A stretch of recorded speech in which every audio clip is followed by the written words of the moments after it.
सद्गुरु, मुझे लगता है कि प्रतिभा को सफलता में कुछ ज्यादा ही महत्व दिया जाता है।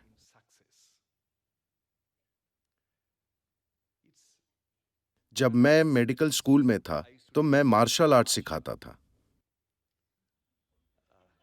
वो मेरा पैशन था। और जब भी ब्रूस ली की कोई फिल्म रिलीज होती थी, तो स्कूली बच्चे झुंड के झुंड में मार्शल आर्ट स्कूलों में दाखिला लेते थे। हम इसे ब्रूस और ली 2 हफ्तों में फिनोमिना कहते गायब। थे। जी हाँ। कुछ ऐसे बच्चों को देखा जिनका शरीर मार्शल आर्ट के लिए बिल्कुल सही था और जिनके अंदर इसके कुदरती गुण थे, और मैं सोचता था, ओह, इस बच्चे को ब्लैक बेल्ट मिलेगा। मगर दिलचस्प बात यह थी कि 6 महीने बाद वो नजर ही नहीं आते थे।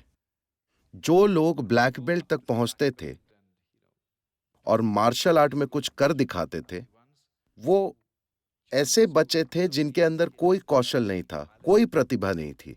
वो बहुत मेहनत करते थे और उन्हें हर चीज के लिए पसीना बहाना पड़ता था, मगर आखिरकार वे ही सफल होते थे। इसके बारे में आप क्या कहेंगे?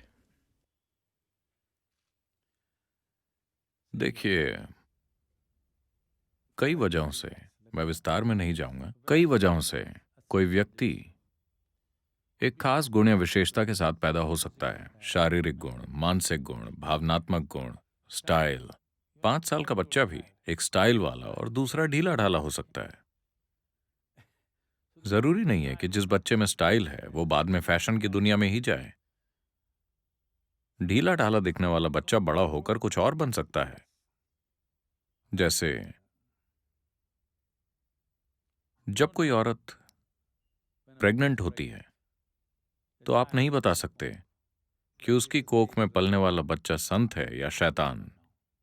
न उस औरत को पता होता है। मां भी नहीं जानती कि वो किसी संत को पैदा करेगी या शैतान को या किसे। इसकी वजह मैं कोहेरेंट शब्द का इस्तेमाल करूंगा, क्योंकि मॉडर्न साइंस इस शब्द का इस्तेमाल कर रहा है। अभी आप कौन हैं, अभी यहां बैठे हुए? ये फिजिक्स है कि हर सब एटॉमिक पार्टिकल लगातार हर चीज के संपर्क में है। आप जिसे ब्रह्मांड कहते हैं, वो एक जीवित जीवन और एक जीवित मन है। आपने उसका सिर्फ एक छोटा सा हिस्सा इकट्ठा किया है। अगर आप सिर्फ उस छोटे से हिस्से के साथ काम करेंगे जिसे आपने इकट्ठा किया है, जीवन और बुद्धि दोनों के रूप में, तो आप एक स्तर पर काम करेंगे। अगर आप जरूरी काम करते हैं अपने द्वारा बनाई गई सीमाओं के बंधनों को तोड़ने के लिए, तो एक ऐसी बुद्धि जो किसी की भी समझ से परे है, किसी के भी अनुमान से परे है, वो आपके लिए उपलब्ध होगी। एक बार ये आपको उपलब्ध हो गई, तो लोग आपको सुपर ह्यूमन समझने लगेंगे। No, this is not about being superhuman. This is about realizing that being human is super. ये सुपर ह्यूमन होने के बारे में नहीं है। इसका सार है ये जानना कि इंसान होना ही सुपर है। इंसान होने के महत्व, उसकी विशालता को समझा नहीं गया है। इसीलिए हम हमेशा किसी तरह की मैथमेटिकल कैलकुलेशन में उलझे रहते हैं। ठीक है, इस व्यक्ति का आईक्यू इतना है तो वो शायद ये बनेगा। ये न्यूटन का नियम है कि इस धरती पर चलने वाली हर चीज गणितीय सटीकता से या ज्यामितीय सटीकता से चलती है। जैसे अगर आप एक पेंडुलम लेते हैं तो उसकी लंबाई तय करेगी कि वो कैसे झूलेगा। तोप का गोला कहां तक जाएगा, ये उसके मास, वेलोसिटी और ट्रैजेक्टरी पर निर्भर करता है। ब्रह्मांड इस तरह काम नहीं करता, क्योंकि इसमें आप जिसे भौतिक और अभौतिक समझते हैं, ये दोनों तरह की चीजें मिली जुली हैं। इस इंसान के भीतर भी भौतिक जीव, मनोवैज्ञानिक जीव, भावनात्मक जीव और आप जिसे मैं कहते हैं, आपके भीतर का जीवन, वो मूलभूत जीवन प्रक्रिया, ये सब अलग अलग आयाम हैं। और आपका सबसे अंदरूनी केंद्र, क्योंकि बाकी सारे शब्द दूषित हो गए हैं, मैं जीवन शब्द का प्रयोग करूंगा, या सिर्फ आप जिसे आप मैं कहते हैं। ये, अगर आप इसे अनुमति दें, अगर आप इसकी पहचान किसी भी रूप के साथ या अपने शरीर के साथ या उन दूसरी पहचानों के साथ नहीं जोड़ते जो आपने ले रखी हैं, तो इसे पता है कि अपने आसपास की हर चीज के साथ कैसे जोड़ा जाए। जब हम कहते हैं कि किसी ने बहुत मेहनत की, तो दरअसल वो बस अपनी पहचान की सीमा को स्ट्रेच करने की कोशिश कर रहा है ना?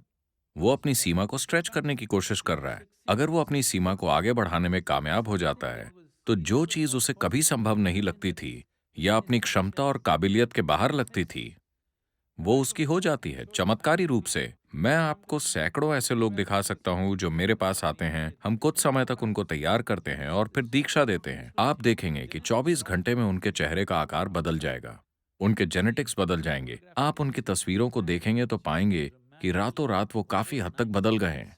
ऐसा सिर्फ उनकी पहचान के विस्तार के कारण होता है। तो भारतीय आध्यात्मिक परिवेश में हमें आध्यात्मिक का मतलब समझना होगा।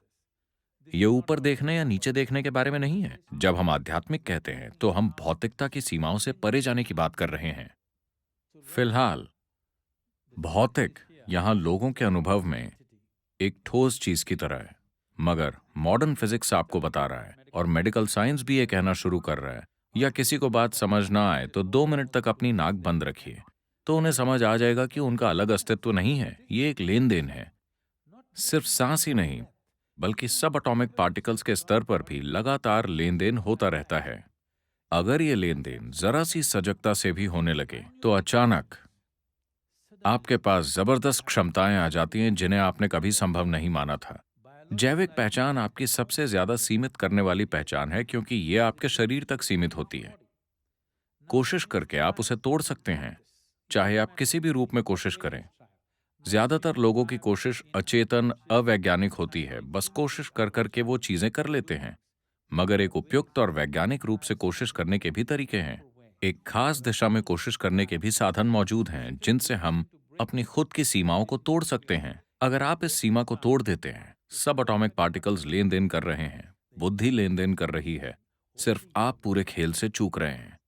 अगर आप इस खेल से न चूकें, अगर आप जीवन के खेल में बने रहें, विचारों और भावनाओं के खेल में नहीं, अगर आप जीवन के खेल में रहें, तो अचानक आप जो चाहे वो कर सकते हैं। सिर्फ ये या वो नहीं, एक इंसान ऐसा कर सकता है, बस अगर वो अपनी सीमाओं को तोड़ दे। ये सीमाएं कई स्तरों पर हैं, मगर सबसे मूलभूत चीज है पहचान।